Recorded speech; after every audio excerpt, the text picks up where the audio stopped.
प्यारे दोस्तों, कैसे हैं आप? मुझे बहुत खुशी है कि आप मेरा बहुत साथ दे रहे हैं, मेरी कहानियों को बहुत पसंद कर रहे हैं। आपके इस पसंद करने से और मेरे सब्सक्रिप्शन लेने से मुझे बहुत प्रोत्साहन मिलता है। धन्यवाद दोस्तों। तो अब हम अपनी आज की कहानी अब भी नहीं है देर हुई भाग 10 को शुरू करने जा रहे हैं।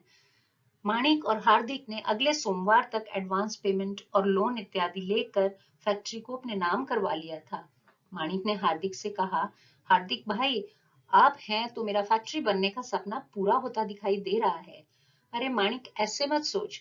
तू आज तक घर को संभालते आया है ना, तभी तो मैं बाहर रहकर अपनी पढ़ाई पूरी कर पाया। तूने कितना साथ दिया कि मैं आराम से रहकर अपने इंटरव्यू अच्छे से देकर अच्छी कंपनी में पहुंच गया। देखना, जल्दी ही तेरी फैक्ट्री में काम शुरू होगा। हाँ भैया। भैया, सपना जरूर मेरा है, पर फैक्ट्री सिर्फ मेरी नहीं, हम सबकी है। ठीक है माणिक, अब तू मीटिंग फिक्स कर ले। सबसे बात करके वहीं रेस्टोरेंट में फैक्ट्री की मिठाई भी खिलाएंगे और सबके लिए लेकर भी आएंगे। अभी ये दोनों भाई बातें कर रहे होते हैं और माँ का फोन आता है। अरे दोनों भाई कहाँ हो? तुम जल्दी से घर आओ। अर्जुन और मालविका दोनों घर पर आए हैं। अर्जुन का एक्सीडेंट हो गया था, पैर में प्लास्टर लग गया है, तो सीधे अस्पताल से यहीं घर पर आ गए हैं। फोन हार्दिक ने अटेंड किया था। उसने माणिक को बताया तो माणिक ने कहा, मेरी मीटिंग से ठीक पहले ही चोट लगनी थी अर्जुन भैया को। एक तो हमेशा बहुत ही स्वार्थी रहे हैं, मुझे वक्त पर मदद करते तो पता है मैं आज कहाँ होता।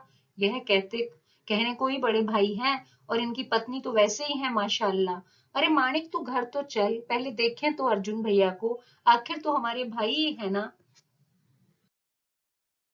भैया, अब मेरी मीटिंग का क्या होगा?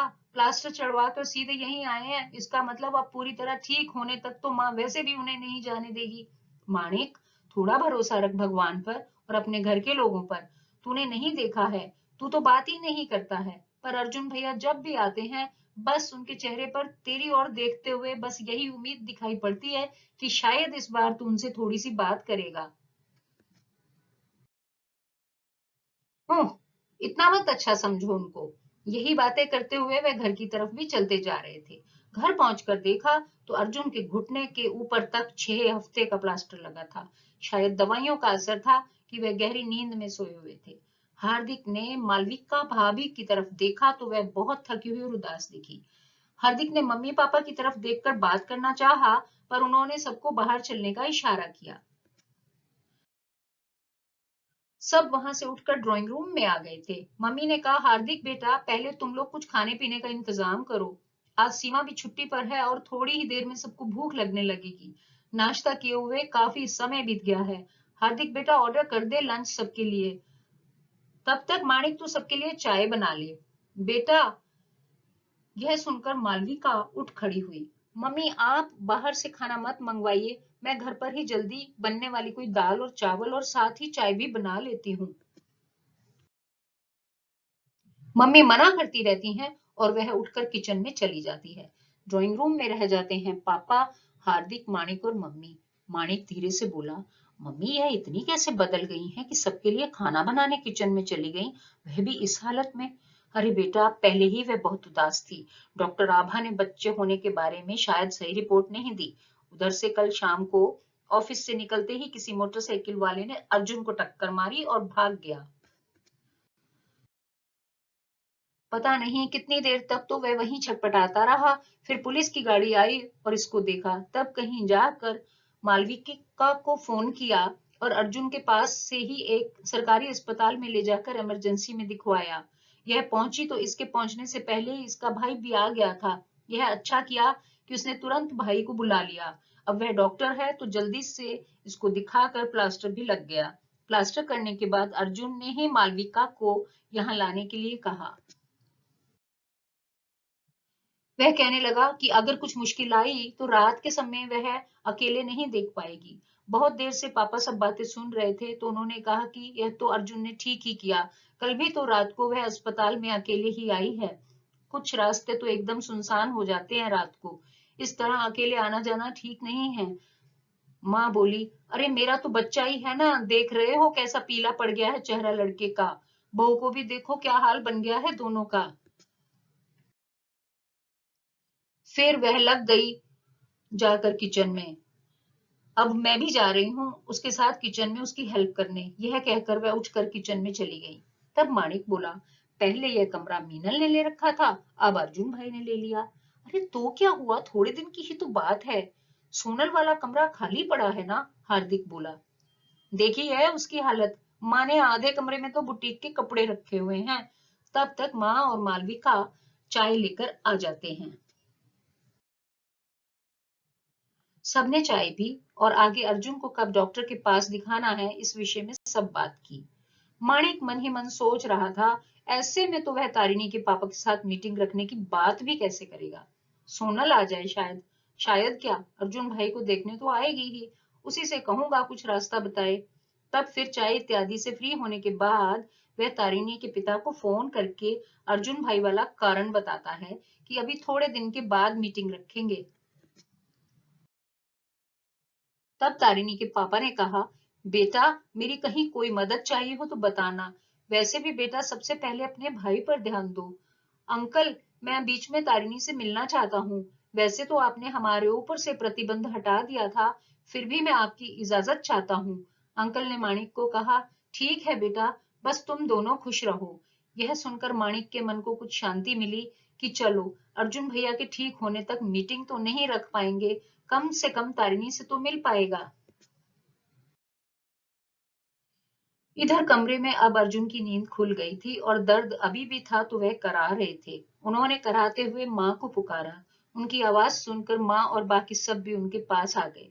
बहुत समय के बाद अब माणिक भी अर्जुन भैया के पास ही आकर बैठ गया, नहीं तो कई सालों से उनके आते ही वह इधर उधर हो जाता था। माँ ने पूछा, बेटा भूख लगी है, कुछ खाने को लाऊं? तब अर्जुन ने मना कर दिया। सिर्फ मालविका और हार्दिक अब किचन में काम कर रहे थे और सबके लिए खाना इत्यादि बना रहे थे। माँ, पिताजी और माणिक कमरे में अर्जुन भैया के पास बैठे थे। तब अर्जुन भैया ने अपना दर्द भूलकर माणिक से कहा, माणिक मुझे पता है तू मुझसे नाराज है, तू अपनी जगह ठीक भी है, पर माणिक अब तेरा फैक्ट्री बनाने का सपना मैं पूरा करूंगा। मेरे पास अब इतनी रकम जमा हो गई है कि मैं तेरे लिए कुछ कर सकूं। पिताजी ने कहा, बेटा अभी तुम इतनी बात मत करो, थोड़ा आराम करो।